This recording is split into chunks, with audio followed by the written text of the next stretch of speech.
Ce matin, je voudrais lancer l'appel maintenant.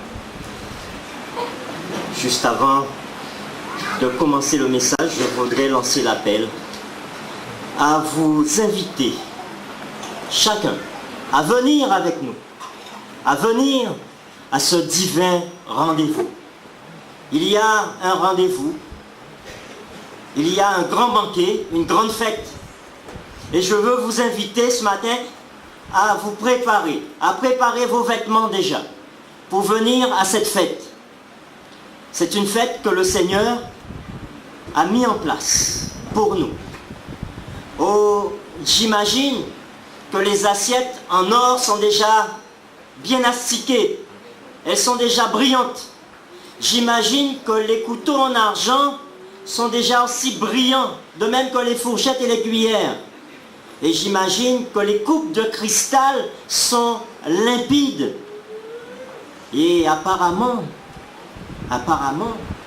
et je ne dirais même pas apparemment, mais selon ce que nous dit la parole de Dieu, l'or à cet endroit est limpide comme du cristal.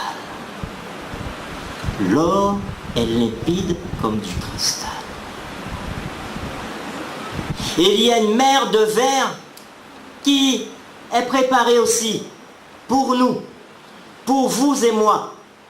C'est pour cela que je veux vous inviter à préparer vos vêtements. Préparez vos vêtements parce que vous êtes invités à venir à ce grand banquet. C'est le banquet des noces de l'agneau. Jésus va bientôt se marier. Jusque-là, il a été fiancé. Jusque-là, Jésus a été fiancé. Mais bientôt, il va se marier. Et vous savez à qui il se mariera? À son Église. À vous et à moi.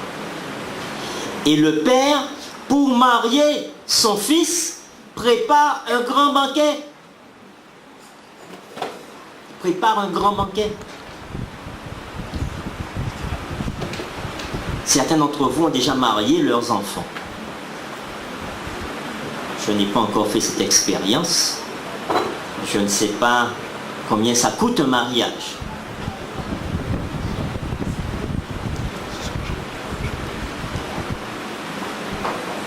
Et pour ceux qui ont déjà fait l'expérience, certainement vous avez mis la main à la poche.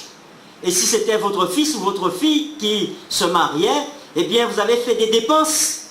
Et vous vous êtes dit, je vais inviter les membres de ma famille. Je vais inviter les membres de l'église de Juston.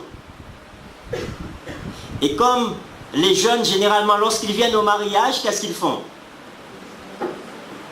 Chers jeunes, lorsque vous allez dans un mariage, vous savez qu'il y a un mariage, il y aura à boire, à manger, les jeunes vont jouer, et vous êtes invités. Qu'est-ce que vous faites? Est-ce que vous y allez seul? Qu'est-ce que vous faites généralement? Dites-moi, qu'est-ce que vous faites?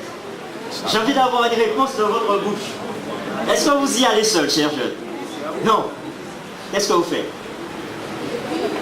Vous invitez des amis et vous descendez en groupe parce que vous êtes contents.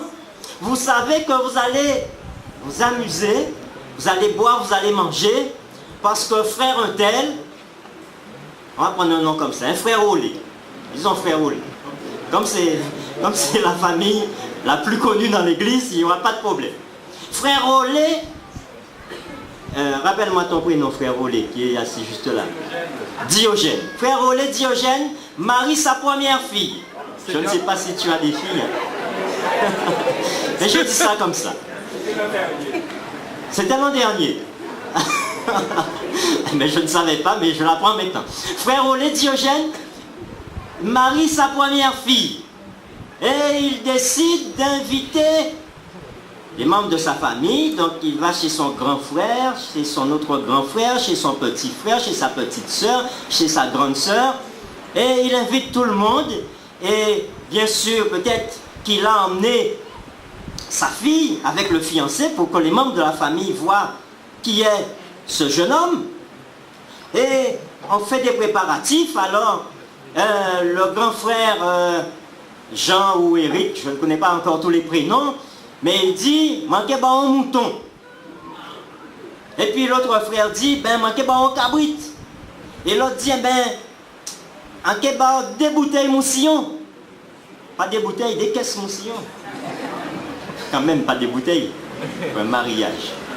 Et puis, les membres de la famille commencent à dire, eh ben, on va faire quelque chose d'extraordinaire.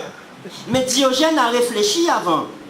C'est dit, si je marie ma fille, je dois préparer quelque chose.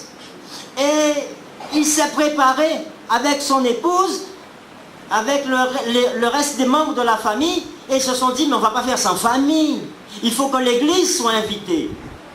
Et ils vont inviter toute l'église. Et les jeunes de l'église, qu'est-ce qu'ils vont faire? Alors Diogène nous était préparé pour 200 mounes. Mais on a quand même marqué qu'il y a 400. Parce que les jeunes ont invité leurs amis.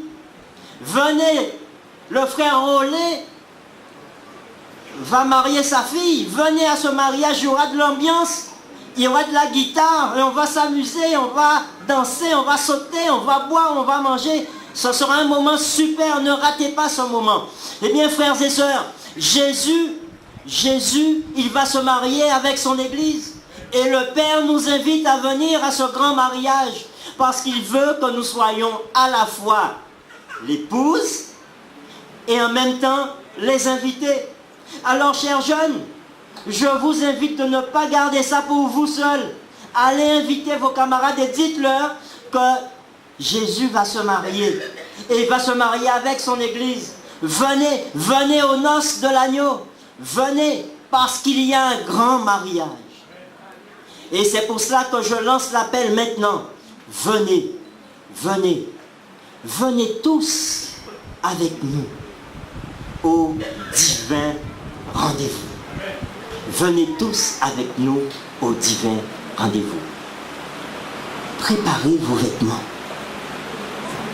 Et un bel habit. Cet habit, c'est Jésus qui le donne. C'est la robe de justice. Alors si Jésus vivait au 21e siècle, il aurait dit c'est le costume de justice. Costume blanc, impeccable, sans aucune tache.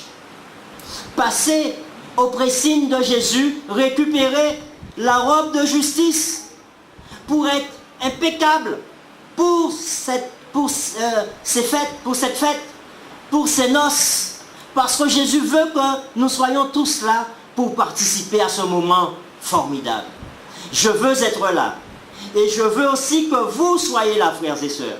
Après avoir passé une semaine comme nous venons de la passer, je souhaite que chacun soit présent à ce moment-là. Je souhaite que chacun puisse goûter aux mets délicats que Jésus et que le Père nous ont préparés. J'aurais aimé que tous ceux qui sont avec moi sur l'estrade, que vous soyez là, que tous les jeunes qui ont mené ce moment de louange et église, je vous invite à prier pour ces jeunes.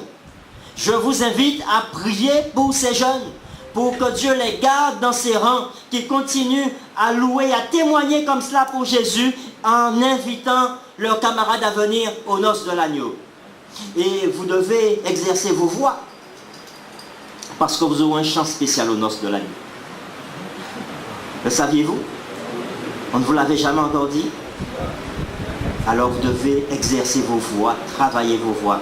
Oh, chers musiciens, vous devez vous exercer, apprendre la musique, parce que vous allez accompagner nos sœurs dans ce chant spécial. Chère Église, préparez vos voix, apprenez déjà la musique, parce que vous aussi, vous allez participer à ce chant spécial. Nous aurons des harpes. On n'aura pas des synthétiseurs, mais nous aurons des harpes. Alors si on commence par apprendre la musique sur les synthétiseurs, sur les basses, sur les guitares, bien cela nous donnera une petite avance. Mais nous aurons des harpes et nous allons louer le Seigneur. Et nous dirons, digne est l'agneau qui a donné sa vie pour que nous soyons sauvés. Je veux être là et je veux que vous soyez là. Parce que le Seigneur nous dit, dans Ésaïe chapitre 65, le verset 17, « Je vais créer de nouveaux cieux et une nouvelle terre, et on ne se rappellera plus les choses passées. Elles ne reviendront plus à l'esprit. Toute misère là, nous avons la terre là, nous péquons songeant. Ce sera terminé. Parce que à ces noces, nous serons dans l'allégresse, dans la joie. Réjouissez-vous plutôt et soyez toujours dans l'allégresse. Et lorsque je tourne les pages de ma Bible, dans Apocalypse chapitre 21. Apocalypse chapitre 21. Voici ce que le Seigneur me dit. Jean qui a cette vision, il dit, puis je vis un nouveau ciel et une nouvelle terre, car le premier ciel et la première terre avaient disparu. Et la mer n'était plus. Et je vis descendre du ciel, d'auprès de Dieu, la ville sainte, la nouvelle Jérusalem, préparée comme une épouse qui s'est parée pour son époux. J'entendis du ciel, j'entendis plutôt du trône, une forte voix qui disait, voici le tabernacle de Dieu avec les hommes, il habitera avec eux et ils seront son peuple et Dieu lui-même sera avec eux. Et chose formidable au verset 4, il dit, il essuiera toute larme de leurs yeux et la mort ne sera plus. Il n'y aura plus ni deuil, ni cri, ni douleur, car les premières choses ont disparu. Et le verset 5 est formidable. Et celui qui est assis sur le trône dit, voici, je fais toutes choses nouvelles. Et il dit, écris, car ces paroles sont certaines et véritables. Ah, pas blague, hein? Ces paroles sont certaines et véritables. Lorsque Dieu dit quelque chose et lorsque Dieu fait une promesse, il réalise sa promesse. Frères et sœurs, je veux que vous viviez avec moi ce moment-là. De voir Jésus face à face, le contempler. Rappelez-vous, samedi dernier, nous avons parlé du jardin d'Éden. Adam et Ève, ils ont péché. Et malheureusement, ils ont perdu ce jardin. Et voilà que Dieu veut nous mettre encore dans un jardin meilleur que le jardin d'Éden. Il veut habiter avec nous. Et c'est ce qu'il dit au verset 3, il habitera avec eux, ils seront son peuple, et Dieu lui-même sera avec eux. Tout au long de cette semaine, nous avons invité le Seigneur à venir parmi nous, habiter au milieu de son Église, habiter dans nos cœurs. Et ce matin, il nous dit cette promesse, qu'il viendra et il habitera au milieu de nous. Êtes-vous prêts pour ce moment-là? Êtes-vous prêts? Oui, je l'espère, je le crois que vous êtes prêts. Et c'est pour cela que le Seigneur nous invite à participer en attendant ce grand jour où nous vivrons avec lui cette période de noces. En attendant ce jour-là, il nous invite ce matin à vivre déjà un moment pour nous mettre en mémoire que ce jour-là arrivera. C'est la Sainte Seine. Et il nous invite à le faire comment? Il nous dit premièrement, vous allez vous laver les pieds. Vous allez vous laver les pieds. Pourquoi?